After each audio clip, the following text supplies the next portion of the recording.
Good morning everyone. आज अपन अध्ययन कर रहे हैं स्टॉक डिविडेंड, बोनस अंश या स्कंद लाभांश।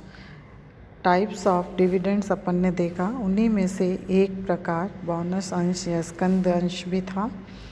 बोनस अंश या स्कंद लाभांश का अभिप्राय लाभांश के रूप में कंपनी के अंशों के वितरण से होता है।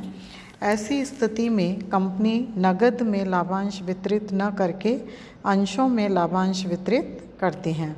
ऐसे निर्गमित अंशों को अधिलाभांश अंश भी कहा जाता है।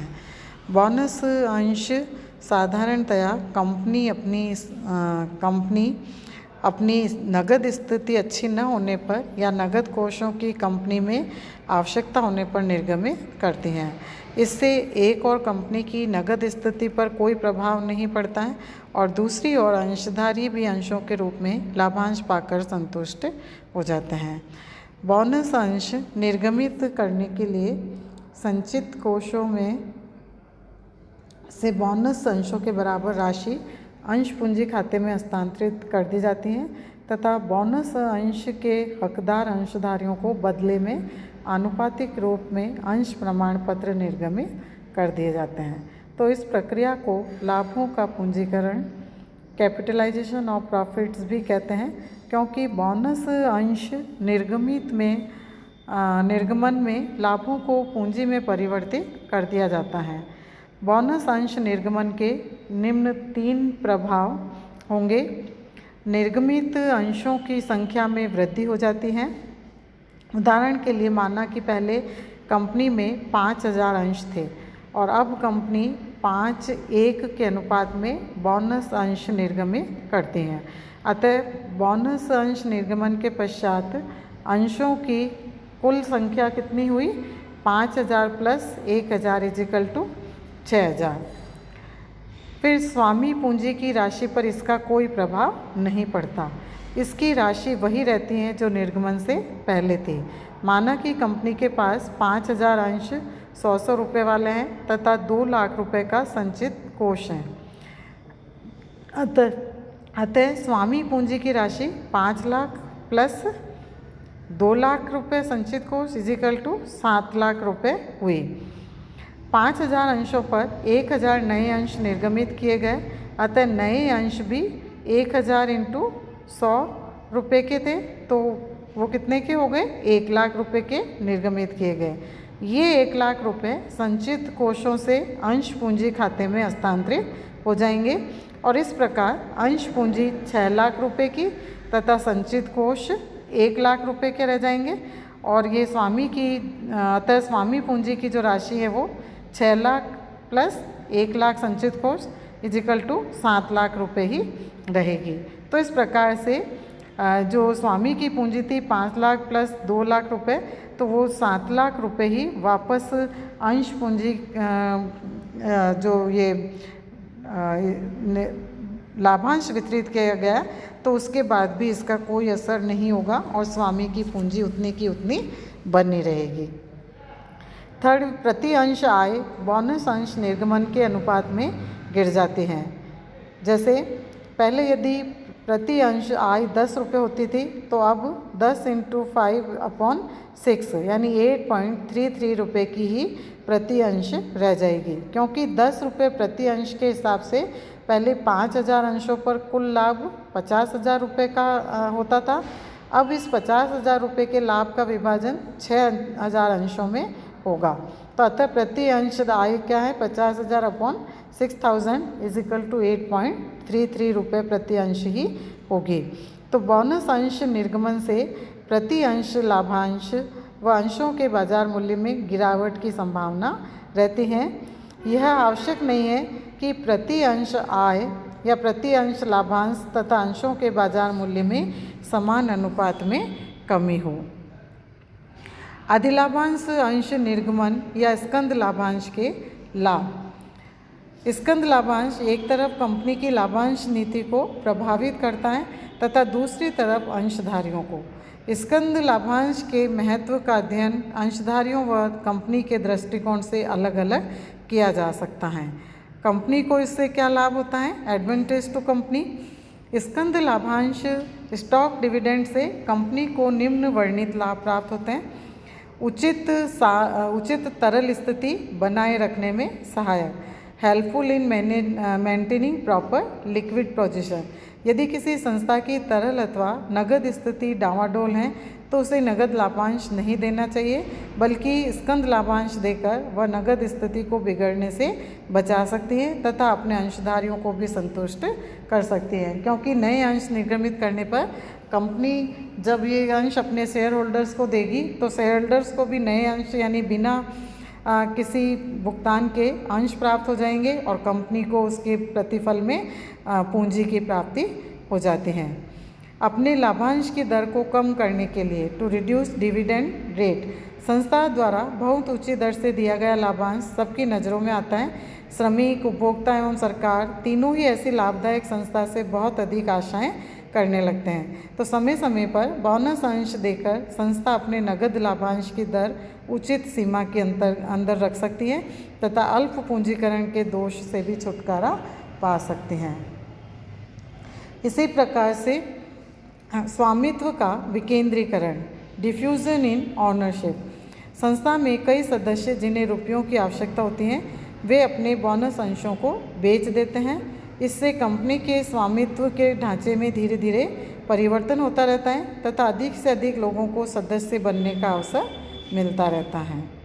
अंश पूंजी का मितव्ययी निर्गमन, इकोनॉमिकल इश्यू ऑफ सिक्योरिटीज़, स्कंद लाभांश के रूप में अंश वितरित कर देने से पूंजी निर्गमन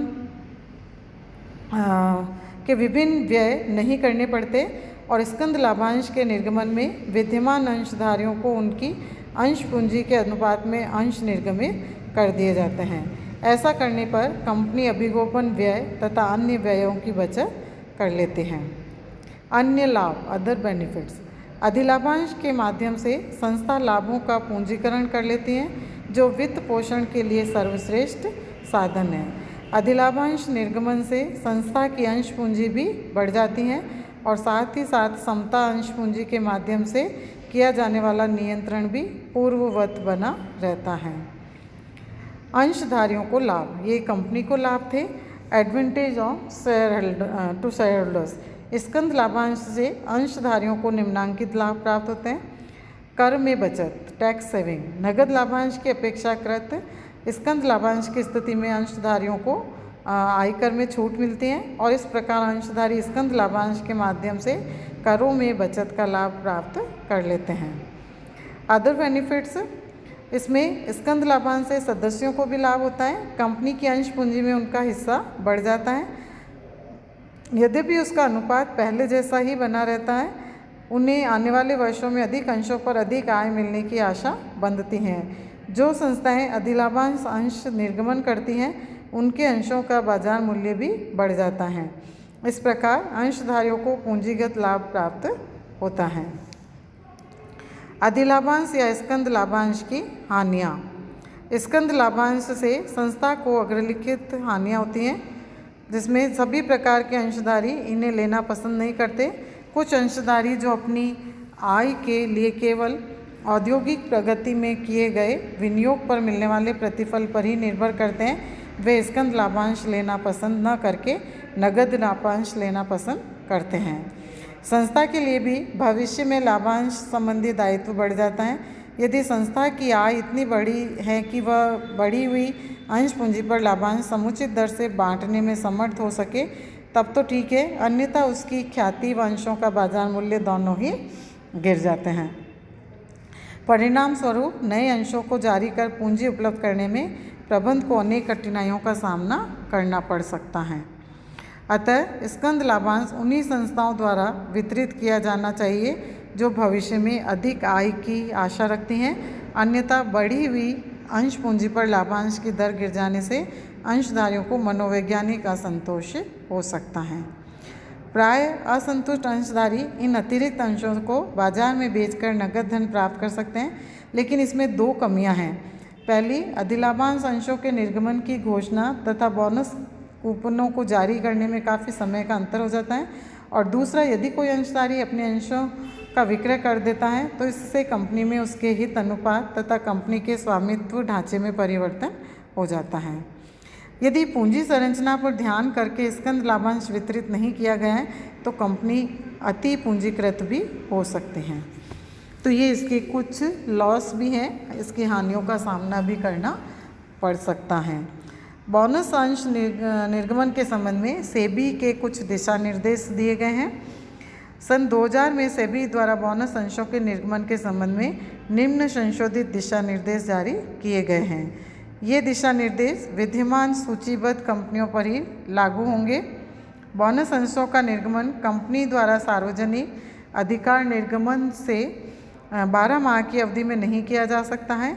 बोनस अंशों का निर्गमन कंपनी द्वारा निर्मित स्वतंत्र संचयों में से किया जा सकता है। संचय का निर्माण लाभ या अंश प्रीमियम की राशि में से किया जा सकता है। स्थायी संपत्तियों के पुनर्मूल्यांकन द्वारा इनका निर्माण नहीं किया जा सकता। लाभांश के प्रतिस्थापन के रूप में बोनस अंशों का निर्गमन नहीं किया जा सकता। अंशतः प्रदत्त अंशों को पूर्णतः बनाए बिना बोनस अंशों का निर्गमन नहीं किया जा सकता। संचालक मंडल की अनुमति के 6 माह के अंदर बोनस अंशों का निर्गमन कर दिया जाना चाहिए।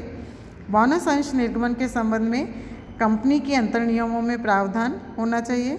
बोनस अंश निर्गमन का प्रस्ताव सामान्य सभा द्वारा पास होना चाहिए। बोनस अंश निर्गमन से ऋणपत्र धारियों के अधिकार प्रभावित नहीं होने चाहिए। एक सूचीबद्ध कंपनी को सेबी के द्वारा जारी दिशा निर्देशों के अंतर्गत शर्तों के पालन के संबंध में एक प्रमाण पत्र, जो कि वैधानिक सलाहकार, वैधानिक अंकेक्षक, पूर्णकालिक पेशेवर सचिव द्वारा प्रमाणित हो, सेबी को भेजना होगा। तो ये कुछ गाइडलाइंस सेबी के लिए बोनस शेयर्स को जब दिया जाता है, निर्गमित किया जाता है, तो उस गाइडलाइन के अकॉर्डिंग ही कंपनियों के द्वारा ऐसे बोनस अंशों का वितरण किया जाता है। तो ये बोनस अंश या स्टॉक डिविडेंड के कुछ नियम हैं जिसको कंपनी अपने अकाउंट्स के अंतर्गत सम्मिलित करती हैं। धन्यवाद।